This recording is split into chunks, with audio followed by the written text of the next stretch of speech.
Bonsoir à vous et merci d'être là. Alors d'abord, je dois dire que j'ai le redoutable privilège, c'est habituellement celui de mon ami Jean-David Daciou, le privilège de débuter cette série de conférences sur le couple. Et ce que je me suis dit, c'est que je me dois donc, sinon de provoquer chez vous un coup de foudre, tout au moins de vous séduire suffisamment pour vous donner le désir de continuer. Enfin, ça fait quand même 30 ans que ça dure, hein, si j'ai bien compris ce que vient de dire Jean-David. Parce que dans le couple, c'est bien quand même de cela dont il est question. Inscrire une relation entre deux personnes dans une durée plus ou moins longue, mais qui dépasse l'instant de la rencontre, quel que soit son devenir. La séduction et le coup de foudre, puisque c'est de ces deux temps-là dont je vais vous parler, sont deux temps, deux styles de rencontre, mais ils ne sont quand même pas du même ordre. Bien entendu, quand je vous parle de séduction, celle-ci est à entendre comme séduction dans une relation amoureuse.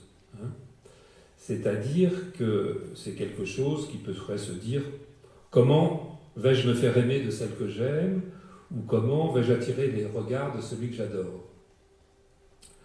Ce qui va de soi pour le coup de foudre, ce qu'on ne conçoit pas, parce qu'on ne le conçoit pas en dehors d'une relation amoureuse, ce n'est pas nécessairement le cas dans la séduction.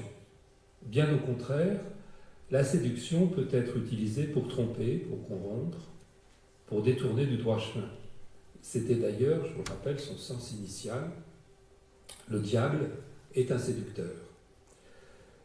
Et Jean-David vous l'a rappelé tout à l'heure, il y a quelques années, j'ai écrit un livre sur les imposteurs. Eh bien, on peut dire que la qualité essentielle des imposteurs, des mystificateurs, des tartuffes, c'est justement de savoir utiliser avec une grande habileté l'art de la séduction.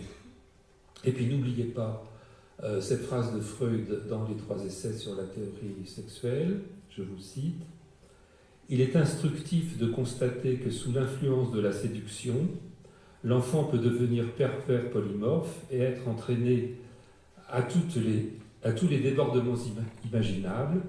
Cela démontre qu'il porte dans sa prédisposition les aptitudes requises. Leur mise en acte ne rencontre que de faibles résistances. » Il ajoute, aujourd'hui ça ferait bondir, il ajoute, « À cet égard, l'enfant ne se comporte pas autrement que la femme moyenne inculte, chez qui subsiste la même disposition perverse polymorphe. » C'est un texte de 1905. Il ne fallait pas le citer. Donc si on se met à censurer Freud, on n'en sortira plus. Il faut le remettre dans son époque. C'est un texte de 1905. C'est un texte, on peut dire, furieusement daté. Mais ça montre quoi ? Ça montre effectivement que chez Freud non plus, le diable séducteur, il n'est jamais très loin.